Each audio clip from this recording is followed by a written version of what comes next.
Good afternoon. I am Marlon Weems, publisher of the Journeyman newsletter on the Journeyman Media Network.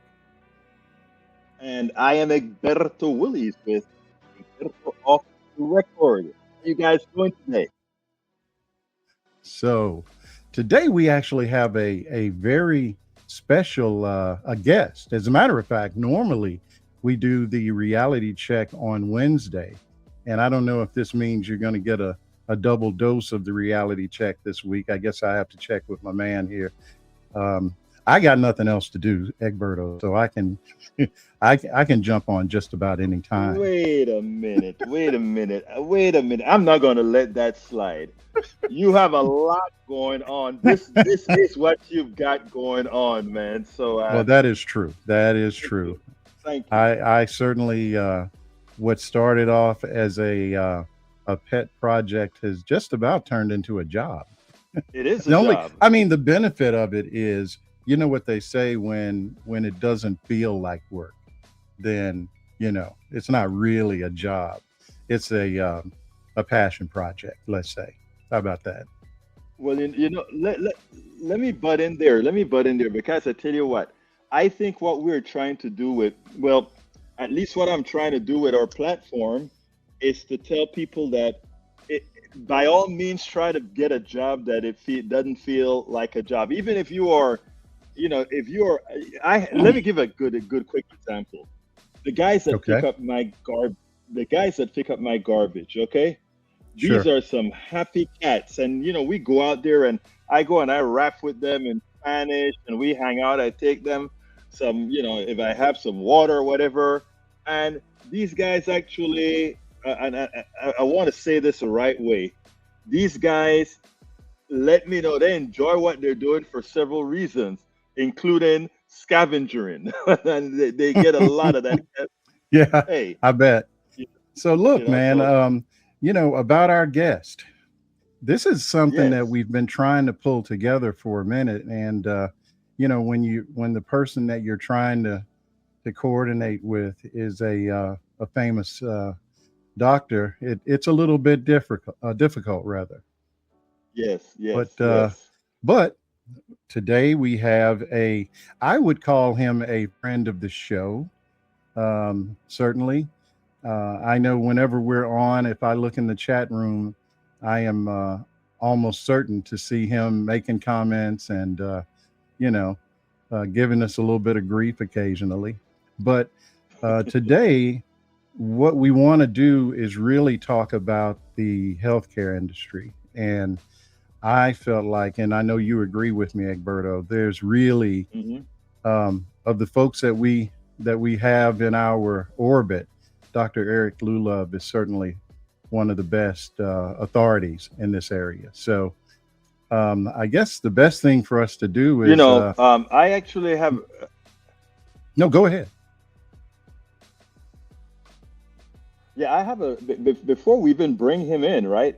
I got a story Right? because I don't remember if I met him through your channel or I don't remember exactly how I met him, but I know eventually it took me to his Substack. And on his Substack, he told a story about this man who doctors Oh, had rejected. He had I, severe I know the story. diabetes and Is and that the guy that and had a foot problem or something like that, yes, and he yes, came in? I yes. saw that story. It's a great And let me story. tell you something. The way that I am, right? If Hmm. there's only one doctor that I go to in the states that I have written about, that I've written messages about, because it's the only person, only doctor that made me feel like a human being. Mm. And I mean, whenever I go to doctors, I don't feel that way. This one made me feel like a human being, and I went ahead and did something about it. Eric Lulov gives me that same impression about the humanity that he represents when it comes to what he thinks about other human beings, irrespective of who they are. So that's at that point I said, that's my guy. Well, I had a similar experience, but on a more personal level. As you know, broke my leg late last year, and it kind of for a minute it got out of control, and I Hmm. remembered somehow, I don't remember exactly, but I knew that this guy was a doctor who dealt with different kinds of wounds and that sort of Mm. thing. And so I Right. just sort of lobbed a, hey, are you a doctor? Yeah, that kind of thing. And he was very gracious and gave me some really good advice to the point that he sort of told me what to say to some of the folks that I had to deal with. But at any rate, Right. I think the best thing at this point is to get your popcorn, folks, get a good seed, and lay back, and I guess let's all learn something together. What do you say, man? Let's do it. All right, we're going to jump out here, and when we come back, we will be with Dr. Eric Lullove.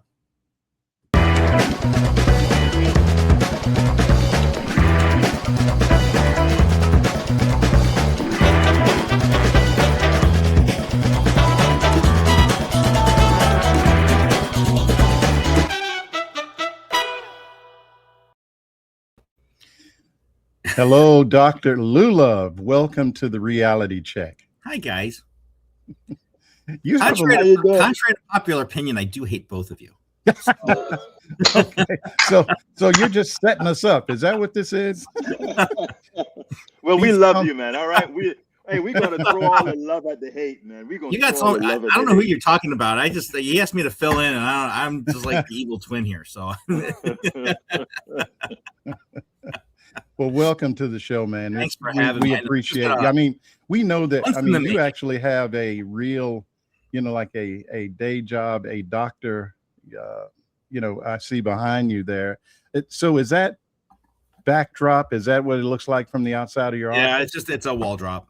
Okay. Well, hey, everybody needs one. I mean, this is a wall drop too. It's my kitchen. I just want it to look like. I want to look. I'm trying to appeal to the common man, and so anyway, so we wanted to talk about healthcare generally, and I think maybe more specifically. Tiny topic. Well, it's a lot, but I think Medicare is really the sort of the point. But before we do that, for people who are unfamiliar with you, could you just give a little bit of background, on your specialization? And No, I'm refusing. Egberto, you got to help me here, brother. I think this is going to be a tough one. No, so Hey. I'm the chief executive and medical officer of the West Boca Center for Wound Healing, which is based in Coconut Creek, Florida. So I'm like an hour north of Miami. I have been in practice for 23 years. My area of specialty is in lower extremity reconstructive surgery, diabetic limb salvage, advanced wound management, healthcare policy, and regulatory affairs. I do a lot of kind of more of administrative side of the business world of medicine with respect to clinical trials and clinical trial development. And I'm involved with 2 randomized controlled studies right now with patient populations and publishing. I sit on advisory boards of multiple journals, and I represent the Wound Healing Society, which is the preeminent North American society for wound management and wound care, to a public policy group based in Washington, D.C., which allows me access to Washington, D.C. And so I routinely will sit in front of people within the government sphere who are a lot dumber than the 3 of us sitting in this room right now. That is So- frightening. Now, when do you get the time to do all these surgeries that you do weekly, man? So today's my surgery day. So if I don't have anything scheduled, I get to do fun stuff like this. Ah, there you Okay. go. Okay. Yeah. That There makes It sense. was like I had surgery last week, and I was traveling. I was in St. Louis last weekend at a conference and presenting to the Mercy Hospital System. Week before that, I was in Philadelphia doing the planning meeting for our national wound meeting that happens, and it's actually rotating. It's going to be in Philadelphia next spring. So, and then I've got another meeting in 2 weeks in Chicago that I'll be presenting as faculty at. So it's and in between somewhere I manage time to be married, have a family, sleep, Well, play let me. pickleball, Last week when you were flying, it was in the morning, and you were watching my show on your stuff, and it kind of amused a lot of folks in the chat. It was like, wait, You're even up at 34,000 feet. Yeah. So one of the new You things. gave- So American Airlines just dumped their Viasat system and went to a new internet that they're broadcasting throughout their aircraft. That now you can literally, it's hit or miss. It works most of the time, but you can pretty much stream live at 30,000+ feet Wow. on American Airlines. That is So great. so they're not using Starlink. No. Nope. Yeah, that's too fraught with.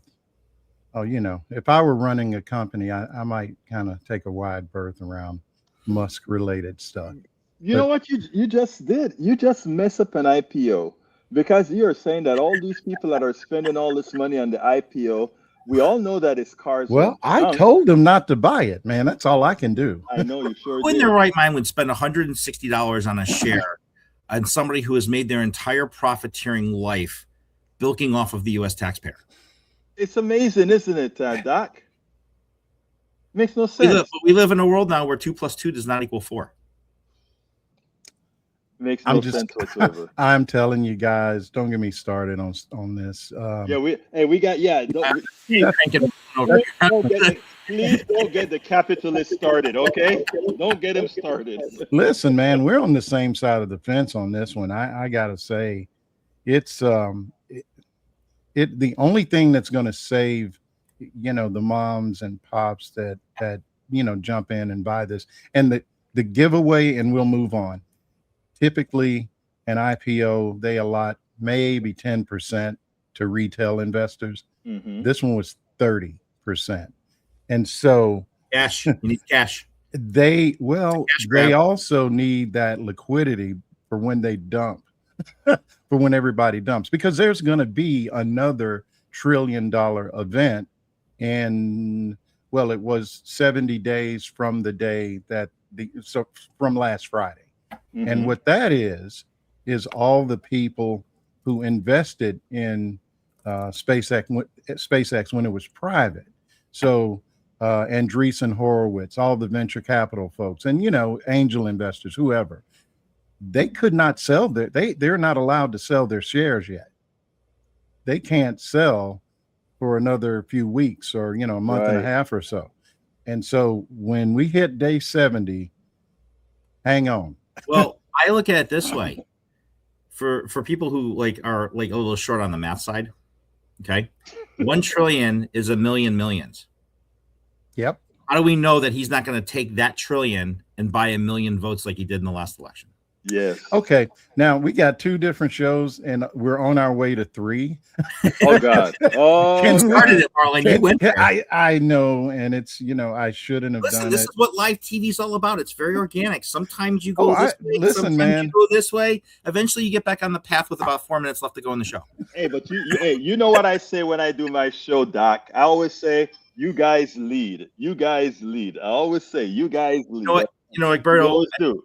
Some mornings I'm able to catch a show, and some mornings I'm not able to. But I will tell you that your relationship with your listeners on your radio show in the Houston area, and the people that call into your show, I will say you are a consummate gentleman on the radio, and when you broadcast, you treat everybody with kindness, and you treat everybody fairly, and you let them get their point across, and then you slam them down.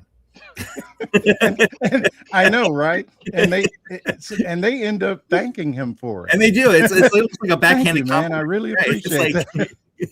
I appreciate you punching me in the eye like that. All right, now, hey, this show today is about the great work that our Dr. Lullove. This is called deflective. This is called deflective personality disorder. You're telling me they got a medical name for this? There's always something. I can find something in the DSM-5 for everybody. So Okay, so Egberto, you talk a lot about Medicare for all, but even beyond that, I guess more specifically, let's call it private health care, through Medicare. So maybe you can kind of lead us and raise some issues, because I'll admit one of the reasons this is even happening is because we were on a show maybe, I don't know, a month or so back, and I disclosed my ignorance because I actually have a It's AARP. It's AARP's. Disability. You know, Sorry. It's not the real Medicare, Mhm. right? And so anyway, I'll cop to that on the front end, and I'm gonna let you lead, and then I want Dr. Lullove to tell me how to get out of this shit. Yes. Well, this is important, right? Because we're talking about people over 65 years of age. 62. Yeah. Over 60. Yeah, I'm sorry. 62 years. Unless you're on Okay. disability. Well, let me. Yeah, you're including disability, but for most of the folks without disability at 65, they actually qualify for Medicare. And what's currently occurring is we have government sanctioned deception by having something called Medicare Advantage. And the reason I call it government sanctioned deception is because the government has allowed the private sector to market this stuff as it is, as if it is what is defined as Medicare, the generic Medicare that was passed several decades ago. And Dr. Lullove really, I think, brought it into, I think, for a lot of people to see with the article that he wrote. I know that guy wasn't necessarily on Medicare, but to show you what private insurance, what they're trying to turn Medicare into with Medicare Advantage, how deceptive it is, and how it leaves people behind. And only good people like the good doctor here will actually have the survivability of some people in contention. But to start it, Doc, explain to our audience the difference between Medicare Advantage and Medicare, and I want you to do it in a particular direction. There are a lot of folks, Marlon included, because of what the deception that the government has done, have allowed them to go into this deceptive type of healthcare that is really a detriment. Now, the good thing about it is later on, there will be, even before we get Medicare Advantage, there will be some tricky options that one can take. But take it and run, my brother. Wow, it's a small way to start, Okay, so let's talk about the core differences. Okay, Yes. I think we have to start with core differences. So let's just start. So basically, the government, when you get Medicare, and we look at what's the Medicare program that was defined by the Social Security Act, which is 1862 of the Social Security Act,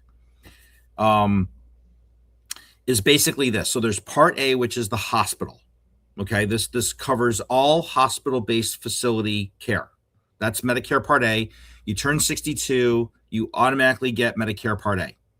Okay, that's automatically given to you. Doesn't matter whether you accept Medicare or not, you are automatically on Part A. Medicare Part B, okay, is the outpatient services. So this covers your physician offices, laboratory, radiology services, ambulatory surgery, like that kind of stuff. Okay. Then you have Medicare Part C, which is the Medicare Advantage. Okay. And what happens is this is the private insurer blurring the lines between government run original Medicare and the Part C Medicare Advantage. There's also the Part D, which is the Medicare prescription policy. Okay. So original Medicare is government managed fee for service coverage. So you can see any doctor, go to any hospital in the US that's a Medicare assignment facility, but you have to buy a supplemental policy like what we call a Medigap or a gap insurance to avoid the 20% that Medicare does not cover. Okay. And those supplemental insurance policies are underwritten by the Blues, United American, Bankers Life, your pension policy with the government job that you might have had, or your company with a larger company might have you in a Medicare gap policy as a part of your retirement benefits. Now, Medicare Advantage, okay, let's just say you're like Marlon, for example, you're self-employed, you're not working for a big company, you're on your own, you turn 65, you're a retiree, and you want to accept your Social Security benefit, and you now enroll into Medicare. So instead of going on fee-for-service original Medicare, you decide to sign with company ABC, who has a Medicare Advantage policy. And they say, you pay us we'll take you are going to assign your Social Security payment that is designed to go to Medicare for your Part B services. We will absorb that. will also charge you a different level premium for if you want a Medicare Advantage PPO, or if you're basically fixed income, surviving on your Social Security, you may qualify for what's called a special needs program, which is a Medicare Advantage SNAP, SNP program. Well, that's Medicare, Medicaid. That's a whole nother animal. Okay. And then, so here's the trap. These are the traps. Okay. So typically with Medicare Advantage, you have lower upfront premiums. There's a stricter provider network. So if you are insured, say with let's say like Humana, for example, and you have Humana Medicare Advantage, you can only see Humana physicians. So your network goes from this to this. Okay. It doesn't usually stop hospital admissions, but it gets out of a different payer bucket, and it's a nightmare. And then typically, in most cases, you may need a pre-approval for hospitalization, for outpatient surgery, for durable medical equipment, say like a knee walker, like a rolling knee walker. Marlon, you're familiar with that? Yes, I am. Surgical wound dressings for post-operative, if you have a surgical incisional breakdown and you need supplemental wound dressings.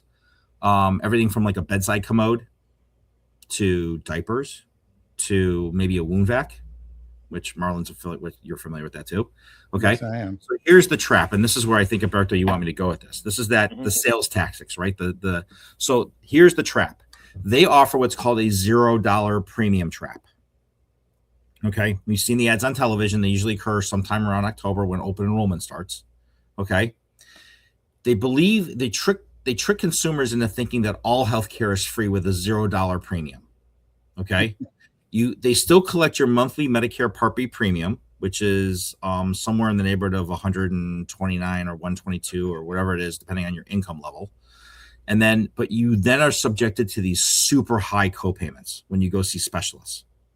Yes. For example, like Marlon, your plan might have a $10 primary $10 primary copayment, but for you to see a specialist might be 40 or 50. Let me tell you, during the last 6 months, I had an MRI on my shoulder. And, you go it pretty much like you described it. They my main doctor referred me to, a specialist. And I walk in thinking that I'm going to pay I think it's like a $50 copay, something like that. No. They wanted $250. And I just said, no. And we worked it out, but yeah, it was totally out of nowhere. It was almost like they wanted me to pay for the whole thing up front. That's what the whole thing actually costs. The cash price, the average going cash price for an MRI without contrast is about $425. Yeah. Okay. So I guess they wanted half up front. Yeah. My wife had like knee surgery a couple of years ago, and about a week beforehand, we start getting emails. Well, you're going to have to pay, this is the hospital and you're going to have to pay this up front. This is the doctor. This is all this itemization of stuff just out of nowhere. Mm-hmm. Now, she's not on Medicare. She is still, well, I guess it's kind of worked out because now that I've transitioned to Medicare, in North Carolina, it's kind of weird the way it's set up, but she's actually, I guess, on Medicaid because she owns a small business and it's very, very small. And that's her main source of income. So it's just weird how, and my kids are on Medicaid and let's not through the CHIP program. And the pitfall with that is you live in a state, okay? Like Berto lives in a state and I live in a state where there is no Medicaid expansion. Yep. Right. That's it. Okay. That's a whole nother, and by the way, and they cut $1 billion from Medicaid going into next year. So, but let me make one more point. On page 463 of Project 2025, I'm not even looking at the chat, so I don't know if somebody's referencing this or not. Somebody did bring it up. Okay. On page 463 of Project 2025, they specifically discuss Medicare Advantage. Mm-hmm. The goal of this is to eliminate original Medicare. It's basically the privatization of the national senior retirement healthcare system, which means you're putting this in the hands of the guys and the people that are multi-billionaires who are getting 50 plus million a year. Okay. You're talking about having companies like United Healthcare, the independent Blues, Cigna, Aetna, Humana, telling seniors how their health care is going to be directed as they get older. And we all know that as you get older, things don't really kind of improve from a clinical standpoint. Right. Just look That's at life. our chief executive. He's not improved in the last 10 years. Okay. Dude, he is Right? declining by the minute. 10 years ago, he didn't have chronic venous insufficiency, or what we know is what we commonly refer to as cankles. Right? Mm. He's got cankles. I can tell you, I mean, look at yeah. pictures of him 10 years ago, and you look at pictures now, he's at least 30 pounds heavier. He's not 230 pounds. I don't give a shit. Oh my God. Has he ever been? Yeah, maybe when he was like 25. Okay, but he's not a healthy individual, and he's getting the benefit of The best care in the world. funded healthcare, because there's a hospital in the bottom dwellings of the White House. There's a full crash OR, God forbid, right? So why he needs another one in the ballroom, I have no idea. And he's got care at Walter Reed and the VA. Some of the physicians at the VA, I will tell you, a lot of my colleagues work at the VA. The VA, the physicians and the staff that work at the VA are the most dedicated healthcare professionals to our veterans that you will ever find. Finer people on the planet. In a single payer healthcare system. Single payer healthcare. Because the VA VA is completely different. That's why there's a Department of Veterans Affairs. There's a whole separate department of the government that manages our veterans who come back from war, from battle, who just, even those that serve, like the ones that served in the 90s where there wasn't anything going on except for, I think, the Kosovo engagement, right? But we didn't have, and by the way, that was an interesting point. Oh, he kind of froze up on us. Yeah, I think his internet is going to come back. Yeah, he'll be back. Yeah. I'm right here. Yeah, Okay. There you go. Okay. There he is. I think what we're doing here is, I think the only time that we've ever seen in the last 50 years where Israel has not been involved in any major conflict was during the 90s. Amazing. Okay. Now, but that's another topic for another show. let me say So it something. sounds like we're working on 4 different shows. I mean, thanks for helping us with our, planning our discussion topics for the next month. Well, I mean, you are on Medicare Advantage. I need to help you out as much as possible. Well, yeah, I mean, obviously, I'm not the best decision maker. Don't rub right? it, Doc. Well, you know what, though? I will tell you, Doc, I'll give you rubbing it just in. kind of an idea of my, my calculus when I did it, and I will acknowledge that. And I do have 2 other points, Marlon, I want to finish. So hold that thought. Let me go right ahead then. Go right ahead. On the sales tactic side of this. So they send out all these appearance scams through mailers and advertisements around open enrollment. They look like critical mandatory communications. You probably even receive stuff that looks like I got a ton of them. It looks like it's from the federal government, but it's to scare or force you into switching a plan. You are under no obligation as a senior under Medicare to ever switch your plan. Okay. There's network misrepresentation. This happened to me yesterday. I had a patient that walked in, has Aetna, Medicare Advantage, but I wasn't part of their network that they had been selected into. I walked in with the diabetic foot ulcer. I couldn't see him. A, he didn't want to pay out of pocket. And B, he didn't want to stay in the office. I mean, he's like, well, I'm going to have my doctor take care. I'm going to have my primary write you a referral. I said, it doesn't matter if he writes me a referral. I can't be reimbursed for my services. I mean, I'm good as far as giving free care for those that really, truly need it. But those who have insurance, and he had means to not be in this plan, by the way. Mm-hmm. And that's the other thing, too, is a lot of agents, when you're on Medicare or you're going on a Medicare and they switch you into these policies, it's like any other insurance plan, right? They sell you what gets them to Hawaii. Right.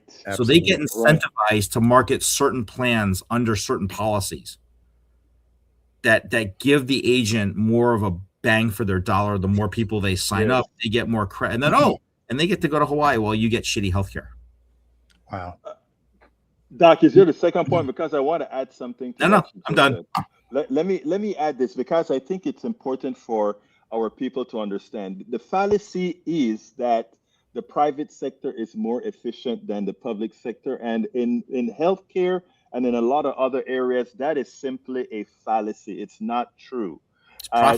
In fact, Medicare Advantage is so bad that the government pays about 20% more for Medicare Advantage than it does for traditional Medicare. And think about this. If the government would simply not have Medicare Advantage, that 20% could cover that supplemental that you have to buy when you are on traditional Medicare. It's a ripoff by the private sector. It's a transfer of dollars to them. Doc, you can finish up on what I'm saying And I just and want everybody amplify. to know that 50% of all physician time is spent dealing with the administrative side of medicine. Right. So I did a talk earlier this year where I was documenting, like, for say wound care providers, right? So 4 years ago, for every patient hour of contact I had, Mm-hmm. I would spend about 30 minutes of documentation time. Yeah. Okay. Now, for every hour of documentation time I have, it's about 30 minutes of patient time. Makes no sense. Opposite, it's switched. So physicians are seeing less patients. So the revenue value workload is less. And let me put things in perspective here. A lot of hospital groups and a lot of hospital systems around the country have sold. If you notice, there's a move away from the independent practitioners. Yes. These providers have sold their practices to hospital systems or to capital investment groups that Right. own, like, these large multi-specialty groups or larger group packages. Those physicians are now employees. So And the they were days of the physician like me, which own my own practice and I'm my own boss and I have my own autonomy, those days are, like, gone. I mean, most primary groups are multi-specialty groups owned by capital hedge fund investors, something like Marlon. So, like, Okay. but hey, it's going to beat up Marlon Day. Doc, uh, let me tell you this, Doc. You and I spoke about this in an interview we did together a few months back. yeah, And that is something that I've written about so often, and I've used that comment that you made that time where you state that the one thing you have been able to resist thus far is going ahead and be bought. And just today on my earlier show, I talked about something called antiseptic slavery because every single one of those doctors now, whereas they were an asset first and they owned their stuff, now they're nothing but an appendage to some investment firm that can get rid of them at a whim and and, without anything. and let me tell you, my colleagues in the podiatry world who have sold to these bigger companies, Right. they are so miserable. Yes. They are hating their life right now. You know, And it's not like they can go back. They can't. They've sold their practice. They've got restrictive covenants. They've got boundary issues now. They can't practice in the same locality, like, for like 5 years, or like, or for up to like 12 months and 5 miles. I mean, it's brutal. Right. So Yes. it's one of those things, like, and the reasons why I've had people come and they wanted to look at my practice, and after they do the analysis and I send them they're like, we can't afford you. And Yeah. I'm not saying that I'm this wonderful, like, I'm too expensive. It's they can't afford me because of the work I do, that the level of income I'm making, I'm too much money for them to buy out. Doc, let me tell you something. What happens is all these guys, they don't understand how a capitalist thinks, right? A capitalist doesn't have I'm not talking about Marlon, of course, but a capitalist doesn't have really, they don't get it, right? If you as a doctor price yourself as what it's worth, the capitalist cannot afford you because he is dependent on the delta. He is dependent on what he doesn't give you. Right. That's what he's dependent on. And wait, if you are smart enough to say, well, hell no, if you can make that on me, I can make that on my own. I can make that on myself. And that's what my dad told. I never forgot that. When and a quick diversion here. I think our dads went to the same school because he taught me the same thing. Yeah, I tell you, my dad said when I left NASA. Okay, I left NASA to go on my own and did a deal in China with some projects here, and everybody in the family, they were pissed.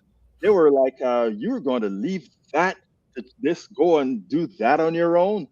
And I remember my dad sat me down when everybody was kind of saying things about it, and he said, if the man can do it, you can do it too. With his old accent, that's that Panamanian, Latin American, Caribbean accent, He's like, if that man, he said, you don't have to do it for the man. You can do it yourself.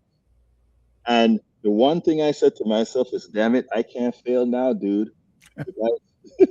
No safety net. No. And I do want to say that, like, this is kind of going beyond healthcare, but I think as a society, we have too many safety nets. Yeah. People get comfortable, whether it's their relationships, with their job. They're always afraid to lose something, but you can't be afraid to lose something that you don't have, right? If you don't try, whether you fail or not, whether you succeed or fail, it's the fact that you tried. And there's a life lesson to learn when you fail. And this is the problem that I'm seeing with a lot of like kids like my daughter's age and the Gen Alphas and the Gen Zs. They don't want to fail. They can't. The school systems have made them so they are so success driven, because it's all about the numbers, about getting into this college and that college and doing this and doing that. It has gotten so competitive at schools that should not be competitive, right? Like when I was growing up, okay, like Louisiana State University was not a competitive school to get into. Okay, now like University of Florida, Florida State, like all these Southeastern Conference schools, with the exception of Vanderbilt, right, were not competitive schools to get into. Now, University of Florida, their academic requirements for admission are almost equivalent to that of the University of Michigan. Wow. Yeah. It's insane. So what are we doing? Because we're not teaching kids properly, like the smart way. Like I try to explain to one of my patients, kids who was here who didn't get into the school they wanted to. I said, why don't you do this? Why don't you go online, do their online courses, go move to the campus and get a small apartment, participate in the social life, because you'll have that ability if you're taking their online courses. You pay a different fee to access the gym and all this other stuff. You can still, if you want to do the fraternity Greek life, you could still do that because you're enrolled at the school. And maybe you do that for 2 semesters and then you apply back in. Yeah. But I mean, but kids don't know how to think outside the box like that. Like you can still do that. And then again, do you guys remember back in when Obama was president, remember his first State of the Union? You mean in the olden days? In the good days, yeah, before times. Right, when we actually had like humanity in the White House, actually an actual human in the White House. When he was, remember his first State of the Union, and he talked about trade schools. And I don't remember, but I know, college. Remember that? Yeah. And every Republican sat on their hands. They didn't blink once. They didn't clap. They didn't applaud. Here we are 14 years later, 18 years later. The needle has not changed. I don't remember the last time I could find a plumber. Yeah. Right? Yeah. Let me tell you something. My oldest son, I know we're getting away from healthcare, but this is the no, I mean, I think it's all part of it, though. It's mental. My oldest son, we knew he wasn't a college guy. He just, I hate to say not college material, but you know what I mean. It's okay. So rather than force him to try to do something that just really, he was bound to not enjoy it, he went to vocational school, got certified as a welder, certified to hang sheetrock, went through, there's like an apprenticeship that you have to go to. A master welder, that's big money. I mean, listen, big. Man, he's doing okay. He's probably doing better than me. I mean, but I think about this, like there's more than just becoming a professional, right? You don't have to be a CPA, you don't have to be an attorney, you don't have to be a physician. The world still needs welders, electricians, plumbers, masoners, right? The world still needs chefs. Yep. Yeah. Right? The world still needs artisans, what we call the artisans back in the, the guys that, like you don't have to go to engineering school to be an engineer. I think if I can just jump in here, I think part of it, at least in the Black community, not talking about healthcare is, I know, and we're going to circle back to it, I promise. But, I think and this kind of goes back into a, maybe a Jim Crow discussion or whatever, but Oh, that's I, another. I think of my, the generation in my family before me. Everybody, those were the jobs that we could get, right? I mean, you were a school teacher, you were a doctor, you were a lawyer, because you had that, that segregated community needed those professionals. And I just think about where I grew up, that, there were whole, like you have these strip malls with doctors, optometrists. The first pair of glasses I got was from a black, or I should say, the black optometrist in Little Rock. I had no idea that I was going to see Dr. Townsend because that was the only guy I could go see. Right. So when I got ready for college, or, graduated from high school, my parents were, you need to be a lawyer. And you need to be a doctor. Somebody else needs to, That's and a it's Gen X. That's a Gen X mentality. That's how our parents taught us, because they wanted us to have better lives than they had right. as the boomer generation, or even the greatest generation, right? So now when I look at my daughter and my sons who are adults, okay, I have one that's a pilot, one is in education, sells like STEM laboratories, and the other one's an anesthesiologist. And my daughter turning 18 is the one going off to college now. And I'm trying to figure out, like, I want her to just have a happy life. I want her to just follow her dreams, whatever it is, as long as she's able to be happy and follow her dreams, do whatever she wants to do with her life. It is not my life to dictate to her what she needs to do. Right? Just like you wouldn't tell your daughter, Marlon, what to do with her life. And Egberto, wait a minute. Well, actually, no, you know what I tell my kids? Slapped upside the head by her kid when she walks by. I'm trying to basically let them, when Hallie Claire, whose birthday was yesterday, by the way, happy birthday, Hallie. She turned 23. My goal with them has been to not depend on a job, because I worked at a company in Arkansas for 10 years. That day is so gone. People are so mobile, and the barrier to entry is different for them if they'll just take advantage of it. Right. I mean, she started her own business when she was in the 11th grade. She got online, started selling, prints of her art, and COVID disrupted it. But now that she's graduated, she's just going to gravitate right back to that. And she could probably make a decent living doing it. But like you said, I think that whole concept of go to college and come out and I got to have that job, whatever it is, I think it's just kind of misguided. I have one question, and I think I've seen it. I've seen it in the chat room, and this is a healthcare question. So I have AARP, Medicare Advantage, and my logic for going in that direction, which seemed smart at the time, was I didn't think I could afford regular Medicare. By the time I wasn't thinking about what if I have to go to the hospital, what if I need my wound care, all that kind of stuff. So I have been on Medicare Advantage through AARP, ever since I've had Medicare.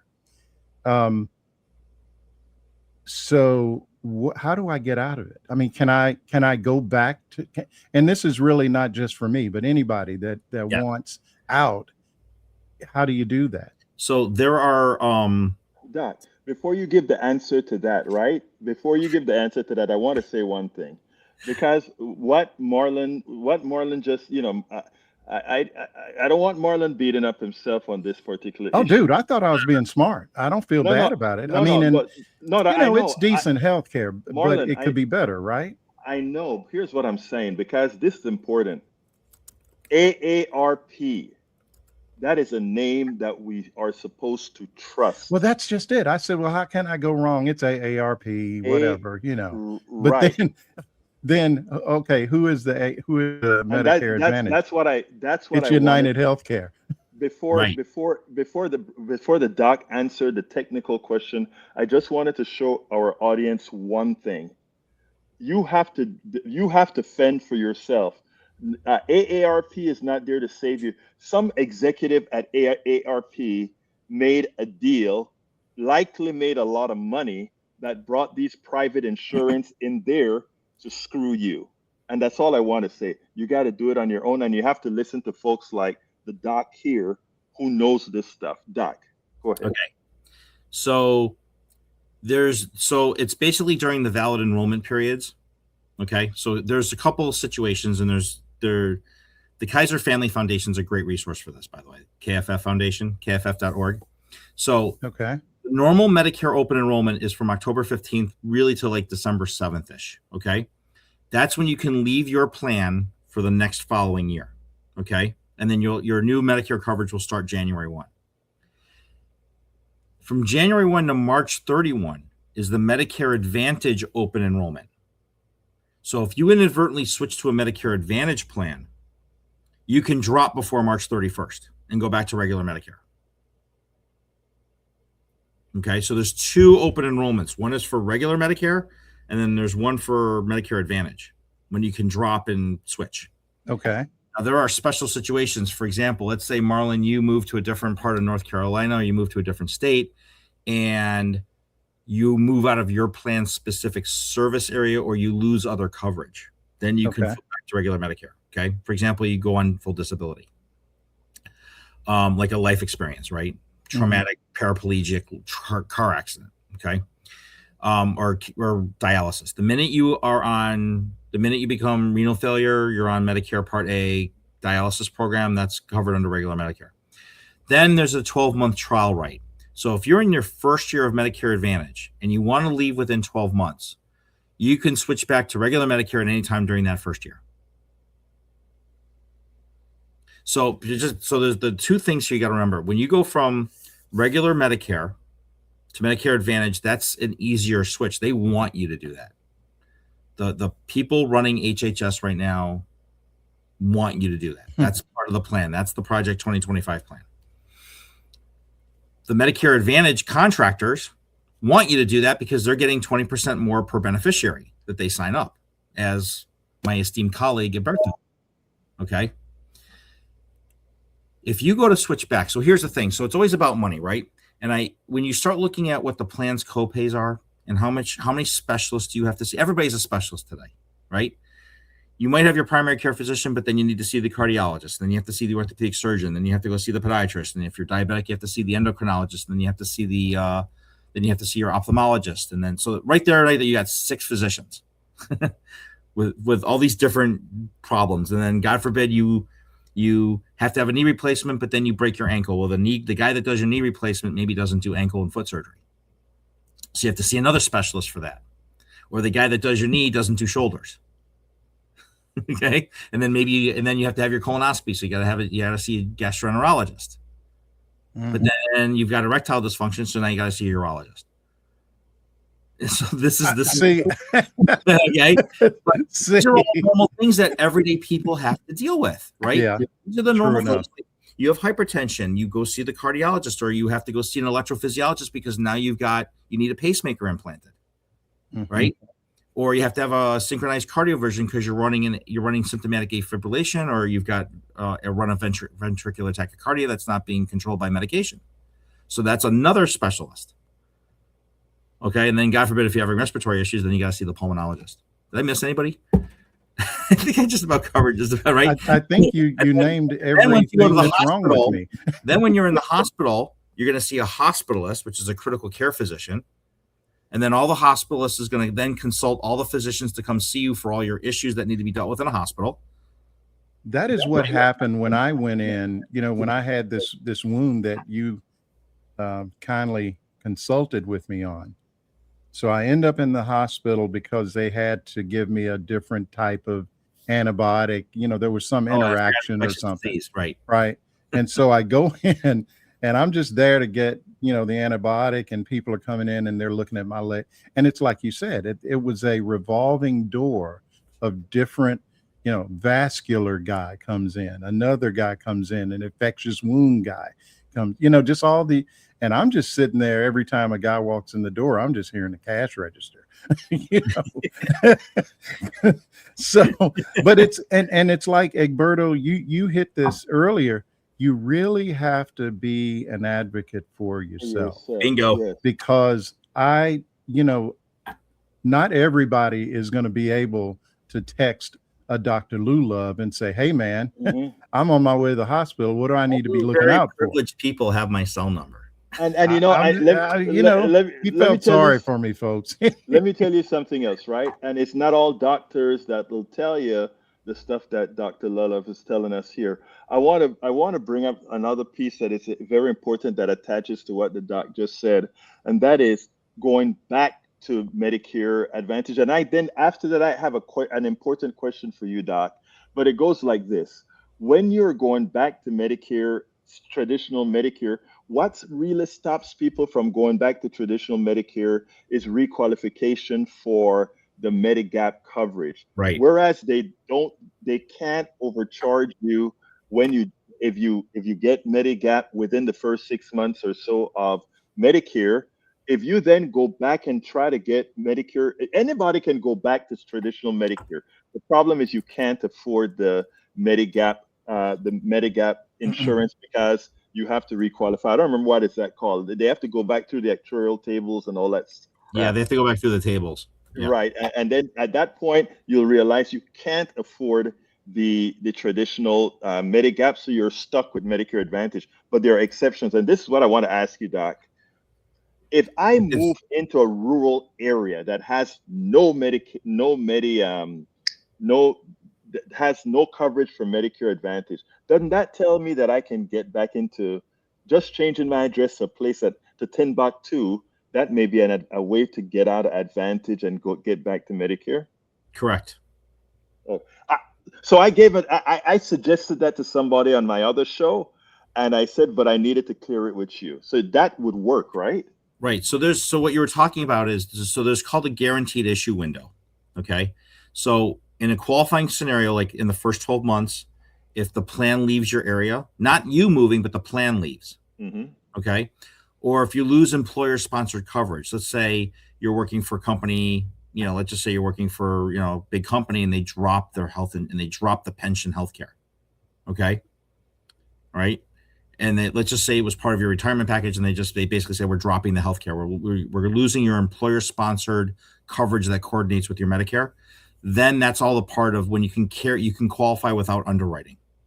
Okay? That's the word I was looking for. Right. Underwriting. Yeah. Now, if you don't meet the criteria under a guaranteed issue, which is what we're talking about, okay, then you have to pass a health questionnaire to buy a gap plan. And then this is where your medical history, your pre-existing conditions, your prescription history, and they can charge you different rates based on what they find. Where you're basically going through underwriting again. So to everybody that's out there, the message is, once you turn 65 or 62, whenever you choose to elect to go on Medicare Part B, and you elect to go on Medicare, do not switch ever. Because once you lock in with a gap policy, those rates are locked in the rest of your life. They can't raise your rate.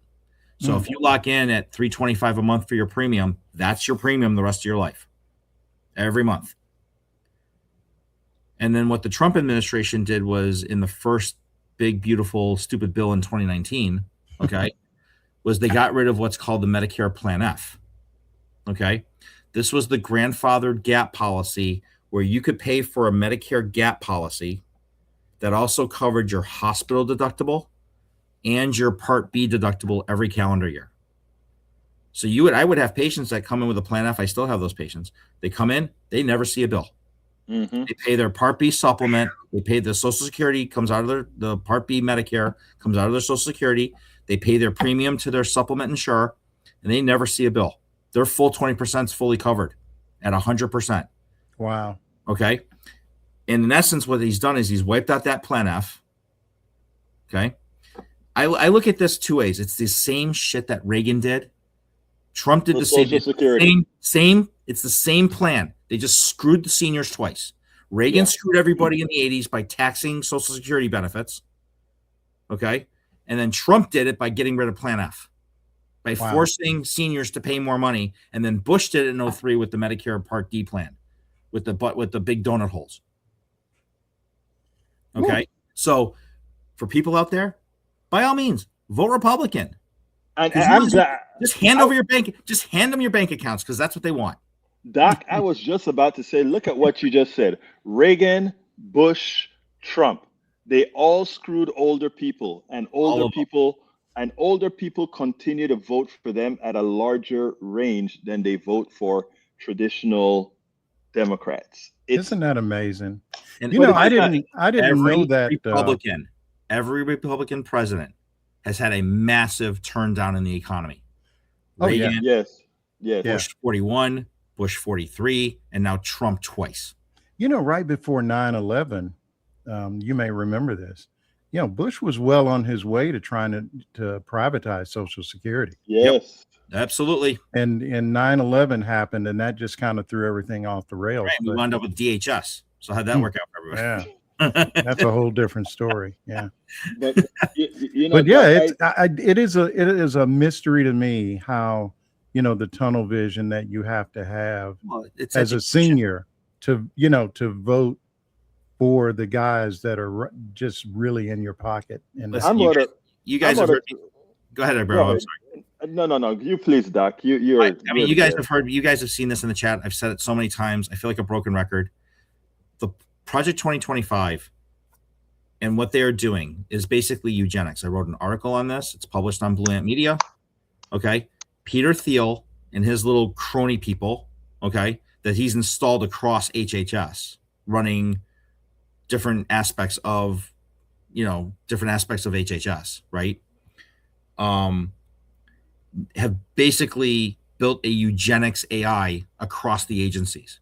Jeez. What most people don't know was that the Foundry AI software that he sold DHS allowed DHS to access Medicaid data. Okay, so you have a completely separate branch of government who wasn't supposed to see the data from this part of the government, being able to access that part of the government so they could arrest and deport people who are legally here, getting benefits under green card rules and austerity and asylum issues. And while they were okay. So imagine your private health data, Medicaid, being sold to DHS or being acquired by DHS. So now what this Foundry AI software that was basically a no-bid contract, by the way, that started off as a no-bid contract that, and remember, everybody should just know that Palantir started as a CIA seed company. Mm-hmm. Okay. So now you have this big company that's embedded itself into HHS and DHS that now was never designed. The architecture of what's installed now is so that HHS can see what's going on at FDA, at CMS, at Medicare, at Medicaid, at the provider contractor levels, the companies that I have to build claims to. Now HHS has access, and Palantir has access to all that data going downstream. So now when they start looking at zip codes and they start looking at how services are being delivered in certain parts of the country and how certain zip codes are underutilizing services, because what do we know? Black folk don't go to the doctors as often as white folk. Mm-hmm. Right? That's just a known fact. I'm not saying anything. No, you're stating a fact. Okay. So imagine what happens when you have very evil people who start to use that data in very malicious ways. This is what, like you go to Europe, like I just came back from Germany like a month ago, right? They don't know what student debt means. Okay. They don't know what having medical debt means. Let me, Doc, let me interject here because there's some bad things that are happening. I just got back from Netroots Nation 2026 at Progressive. Where all progressives meet every year here in the United States. And I interviewed a parliament member from Italy.